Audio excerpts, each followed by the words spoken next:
विजेंद्र सिंह जी, बेगम नूर बानो जी, गजराज सिंह जी, संजय कपूर जी, नीम अफजल जी, ओमवती जी, कमल किशोर जी, शहबाज पठान जी और तमाम उपस्थित नेतागण, Congress party, youth Congress, NSUI, महिला कांग्रेस और सेवा दल के जितने भी साथी यहाँ उपस्थित हैं, आप सबका बहुत बहुत स्वागत।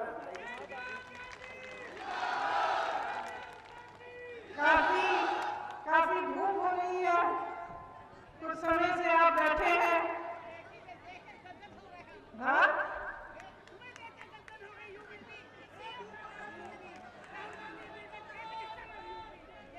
आपने खूब भाषण सुने होंगे, आज शायरी भी सुनी।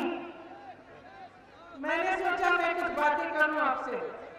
भाषण देने नहीं आई हूं, आपसे बातचीत करने आई हूं, क्योंकि मेरी समझ में नेता और जनता के बीच में एक बहुत खास रिश्ता होता है। आप हमें बनाते हैं, हम मंच पे खड़े होते हैं तो खड़े करने वाले आप हैं। आपके और हमारे बीच में भरोसे का रिश्ता होता है। वो जो भरोसा होता है, उसी के बल पर आप एक नेता को आगे बढ़ाते हैं, क्योंकि आप सोचते हैं, आपको एहसास होता है कि वो आपके पक्ष में बोलेगा, आपकी समस्याओं के बारे में, जो समस्या है उसकी सुनवाई होगी, आपके पास आएगा, दुख में आएगा, दर्द में आएगा, खुशी में आएगा, और आपका प्रतिनिधित्व वो नेता करेगा। तो कभी कभी मन में आता है कि आज के प्रधानमंत्री जी नरेंद्र मोदी जी को दो बार जनता ने क्यों जिताया। इसीलिए जिताया होगा कि मन में उम्मीद रही होगी, कुछ भरोसा रहा होगा उनमें कि वो आपके लिए काम करेंगे। आपके सामने आए, पहला चुनाव हुआ, बड़ी बड़ी बातें हुई, करोड़ों रोजगार की बातें हुई, आपको आगे बढ़ाने की बात हुई, छोटे व्यापारी को आगे बढ़ाने की बात हुई, तमाम निर्णय लिए गए। उसके बाद अगला चुनाव आया। अगले चुनाव में जहां जहां गए, मोदी जी ने किसानों की बात की, बेरोजगारी की बात की कि उसे दूर करेंगे। आपको कहा कि आपकी आय दुगनी करेंगे, आप दुगना कमाएंगे, ऐसी ऐसी नीतियां लाएंगे जिससे खुशहाली बढ़ेगी। लेकिन क्या हुआ? असलियत तो ये है कि उनके राज में ऐसा कुछ नहीं हुआ। आप बताइए, क्या आपकी कमाई दुगनी हुई है? क्या गन्ने का दाम 2017 से बढ़ा है? आप सब गन्ने के किसान हैं। आज भी जो निर्णय लिया है सरकार ने, क्या गन्ने का दाम बढ़ाया है इन्होंने? आपका बकाया कितना है? आपको मालूम होगा कि यूपी के किसानों का, गन्ने किसानों का 10,000 करोड़ रुपया बकाया है, और अगर पूरे देश भर के गन्ने का बकाया देखा जाए तो 15,000 करोड़ का है। अब आप सोच सकते हैं कि ये ऐसे प्रधानमंत्री हैं कि आपका बकाया आज तक पूरा नहीं किया, लेकिन अपने लिए दुनिया में भ्रमण करने के लिए इन्होंने 2 हवाई जहाज खरीदे हैं। 2 हवाई जहाजों की कीमत आप जानते हैं क्या है? कितनी है कीमत? इन 2 हवाई जहाजों की कीमत 16,000 करोड़ रुपए है।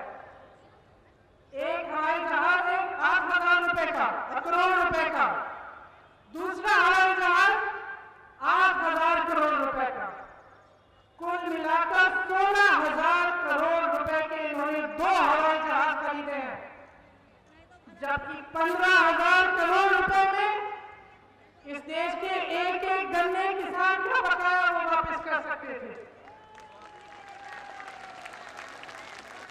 आपने पढ़ा होगा कि दिल्ली में संसद भवन जो है उसके सुंदरीकरण के लिए बहुत बड़ी योजना बनी है। कितने रुपए की योजना है? 20,000 करोड़ रुपए की वो योजना है। जबकि वो संसद भवन दुनिया में मशहूर है। वो इंडिया गेट को देखने के लिए दुनिया भर से लोग आते हैं। उसके सुंदरीकरण के लिए 20,000 करोड़ रुपए उपलब्ध है, लेकिन इस देश के किसान के बकाये के लिए 15,000 करोड़ उपलब्ध नहीं है। यही इस सरकार की नियत है। जो भरोसा आपने किया था वो भरोसा टूट चुका है। एक शायर ने कहा था, भगवान का सौदा करता है, इंसान की कीमत क्या जाने। जो गन्ने की कीमत दे न सका वो जान की कीमत क्या जाने।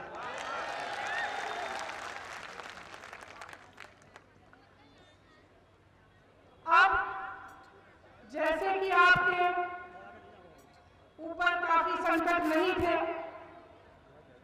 इस सरकार ने 3 नए कानून जारी किए हैं। और जितना भी आंदोलन हो रहा है देश में, जो किसान 80 दिनों से दिल्ली के बॉर्डर पे सर्दी में इतने दिनों से बैठे हुए हैं, अब गर्मी की तैयारी कर रहे हैं, वो किस लिए बैठे हैं?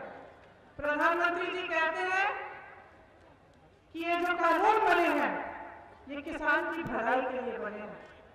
ठीक है, मान लेते हैं कि किसान की भलाई के लिए बनाए हैं आपने कानून। तो जब किसान मना कर रहा है, जब किसान कह रहा है कि भैया मुझे आपके कानून नहीं चाहिए, तो आप इनको वापस क्यों नहीं ले रहे? क्या किसी की भलाई जबरदस्ती करते हैं? क्या आपकी समझ इस देश के करोड़ों किसानों की समझ से ज्यादा है? क्या ये नहीं जानते कि इनकी भलाई के लिए क्या है, क्या नहीं है? फिर सरकार कहती है शायद समझ नहीं पाए हैं कि कानून क्या है। इसलिए मैंने सोचा आज मैं यहाँ आई हूँ, आपको बता देती हूँ कि ये 3 कानून क्या है। देखिए, 1955 में पंडित जवाहरलाल नेहरू ने जमाखोरी के खिलाफ कानून बनाया था, क्योंकि जमाखोरी के चलते किसान पिस रहा है। आज जो पहला कानून बना है उससे इस सरकार ने जमाखोरी करने की पूरी अनुमति दे दी है। इस कानून के जरिए बड़े बड़े खरबपति, बड़े बड़े उद्योगपति कितना भी आपसे सामान खरीद सकते हैं और कितना भी सामान जमा कर सकते हैं। कोई रोक नहीं है, कोई पाबंदी नहीं है। इसका मतलब ये है कि उनकी पूरी तरह से मनमर्जी चलेगी।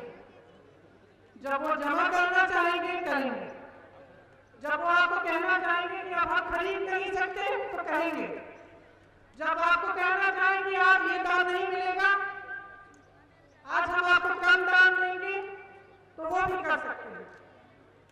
तो ये जो पहला कानून है, इससे जमाखोरी बढ़ेगी और पूरी तरह से सरकार ने बड़े बड़े उद्योगपतियों को जमाखोरी करने की अनुमति।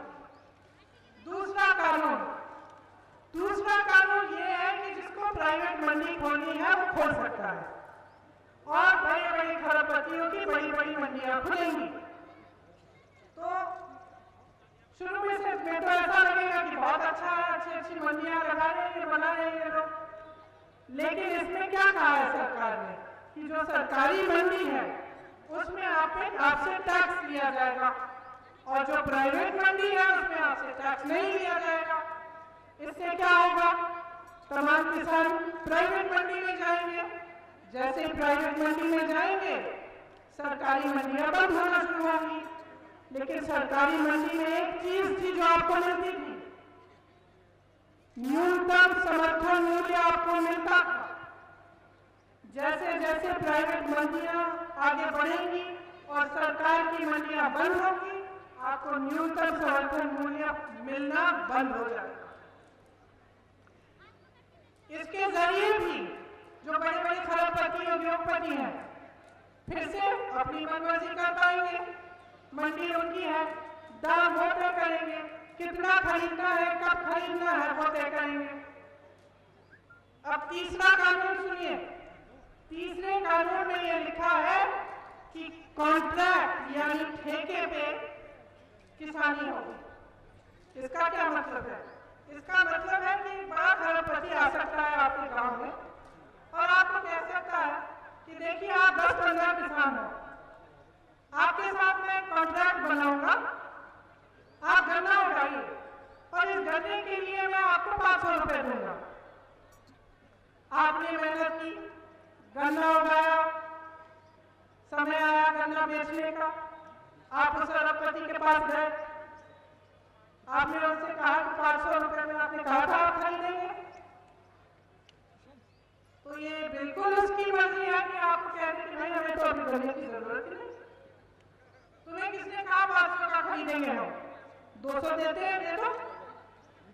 फिर आप क्या करोगे? सबसे जो बड़ा जुर्म है इस कानून में वो ये है कि अगर ऐसी स्थिति पैदा हुई कि आपने कॉन्ट्रैक्ट कर दिया है खरबपति के साथ, आपने गन्ना उगा दिया, आपके साथ उन्होंने तय भी किया था कि दाम पे देंगे, अब वो कहता है कि भैया हमें जरूरत नहीं है, आप जाओ कहीं और बेच लो अपना, तो आप अदालत में भी नहीं जा पाएंगे, आपकी कोई भी सुनवाई नहीं होगी। ऐसा कानून बनाया है कि कोई कानून ही लागू नहीं होगा इन पे। और आप सोच सकते हैं कि अगर सिर्फ उस कानून में लिखा है कि आपको अगर सुनवाई करानी है एसडीएम तक जा सकते हैं, उनसे बड़ा एक अफसर है उनके पास जा सकते हैं। और आप सोच सकते हैं कि एक तरफ खरबपति, एक तरफ आप, क्या होगा? न्याय मिलेगा आपको? तो ये कानून जो बनाए हैं, तीनों कानून किसान के लिए नहीं बनाए गए, ये इनके पूंजीपति मित्रों के लिए बनाए गए हैं। और ये देश अंधा नहीं है, देख रहा है 60 सालों से क्या हो रहा है इस देश में। देश का एक एक देशवासी देख रहा है कि चाहे कुछ भी हो, बड़े से बड़े सरकारी उद्योग न हो, वो सब 2-3 जनों को बिक रहे हैं। इन्हीं के पूंजीपति मित्र सारी मीडिया चलाते हैं, इन्हीं के पूंजीपति मित्रों के द्वारा इनके चुनाव चलते हैं, इन्हीं के पूंजीपति मित्रों को पूरा देश सौंप दिया गया है। चाहे हवाई अड्डे हो, चाहे बड़े बड़े उद्योग हो, 75 सालों में जितना भी सरकार ने काम किया, बेरोजगारी को हटाने के लिए भी जो बड़े बड़े उद्योग बने सब बेच डाले, और जो अब तक बिके नहीं है उनको बेचने की भी योजना कर डाले।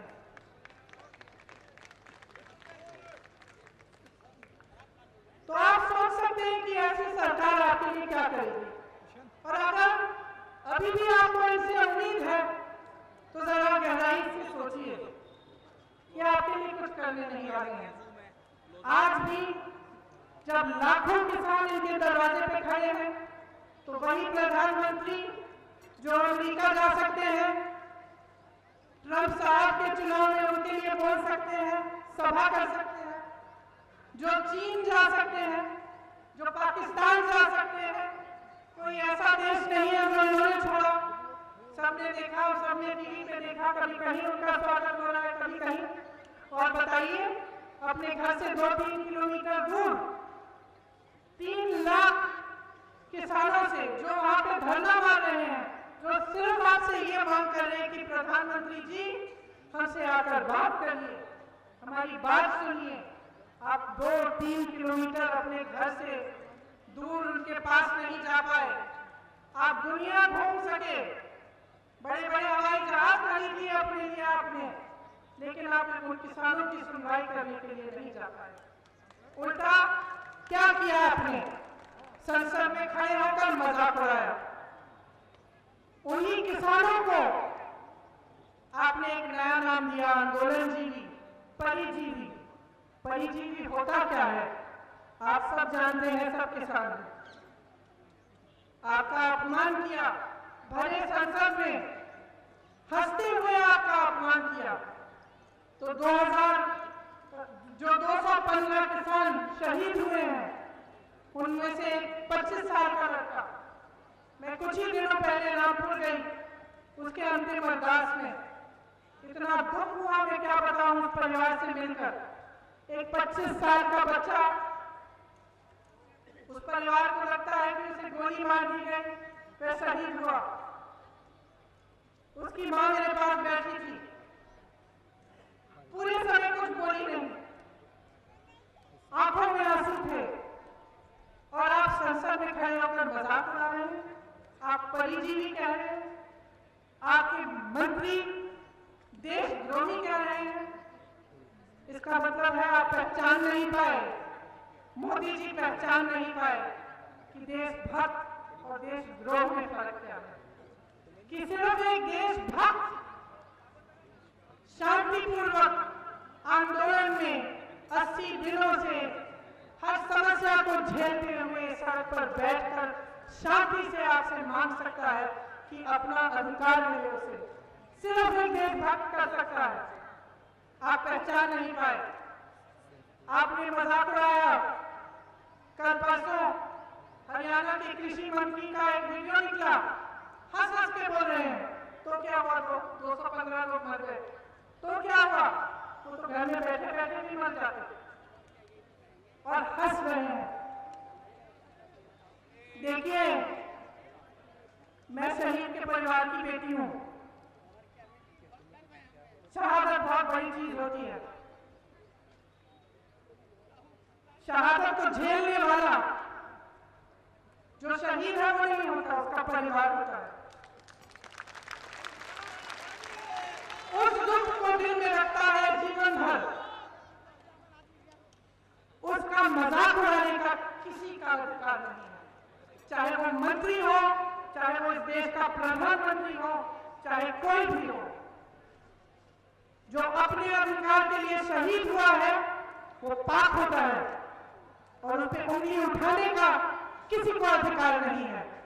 और मैं फिर से दोहराऊंगी कि जो किसान आपके दरवाजे पे खड़ा है, नरेंद्र मोदी जी, जो किसान आपके दरवाजे पे खड़ा है, उसका बेटा आपकी सीमा पे खड़ा है। जिस किसान का अपमान कर रहे हैं, उसका बेटा आपकी सीमा पे आपकी सुरक्षा कर रहा है। आपके अंगरक्षक उसी किसान के बेटे हैं। अपमान करने का कोई हक नहीं है आपको।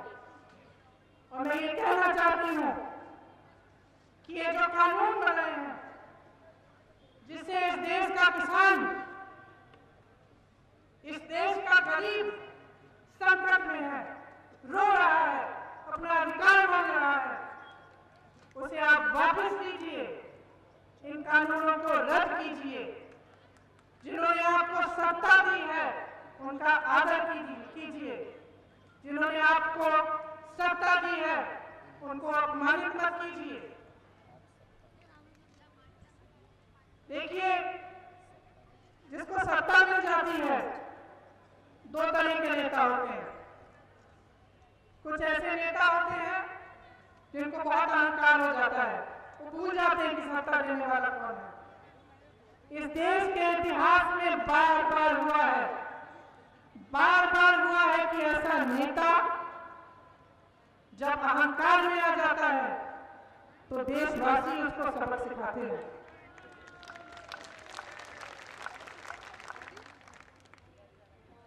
और जब देशवासी उसको सबक सिखाते हैं तब वो शर्मिंदा होता है। वो समझता है कि उसका धर्म क्या था। लोगों को बांटने का धर्म नहीं था, लोगों पर संकट डालने का धर्म नहीं था। उसका धर्म यही था कि वो जनता के लिए काम करे, जनता का विकास कराए, सर्वप्रथम जनता को रखे और अपने आप को पीछे रखे। ये उम्मीद की जा सकती है कि नहीं कि अहंकारी सरकार अपनी माया में से निकले और इन्हें समझ में आए कि इनका धर्म क्या है? मुझे नहीं लगता। 7 साल गुजर चुके हैं। 7 साल में जितने वादे किए सारे तोड़े। 7 साल में जो छोटा व्यापारी था उसकी कमर तोड़ी, किसान उसकी कमर तोड़ी, गरीब उसको मदद नहीं किया, सिर्फ अपने बड़े बड़े दोस्तों, अपने पूंजीपति मित्रों का की मदद की।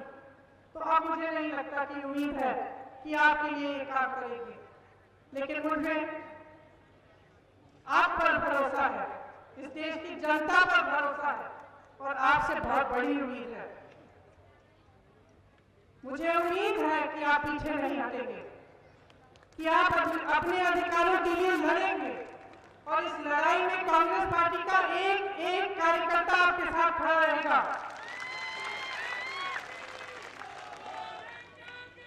इस लड़ाई में हम आपके साथ हैं।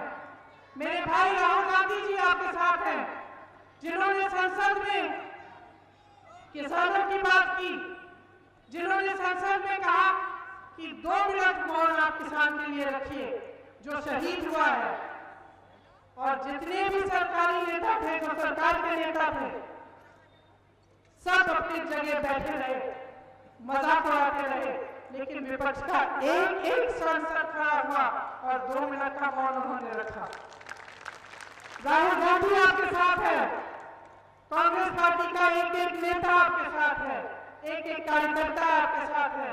और मैं आपको आज यहाँ ये कहने आई हूँ कि मैं आपका साथ नहीं छोड़ूंगी। जब जब आप संकट में होंगे मैं आपके पास आऊंगी। और मेरी जान, मेरा धर्म आप है। बहुत बहुत धन्यवाद। मैं आप सबसे आग्रह करूंगी कि जो 215 किसान आंदोलन में शहीद हुए हैं, उनके लिए हम 2 मिनट का मौन रखें। धन्यवाद।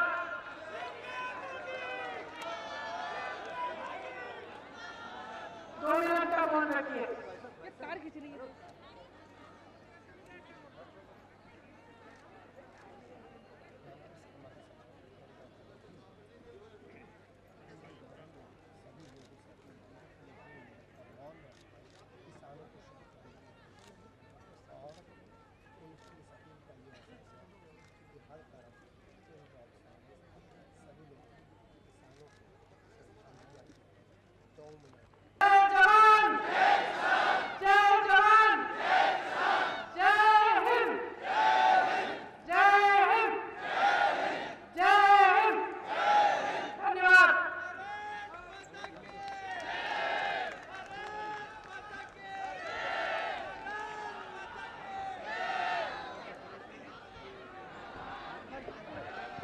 इसी के साथ मैं इस सभा के समापन की घोषणा करता हूं।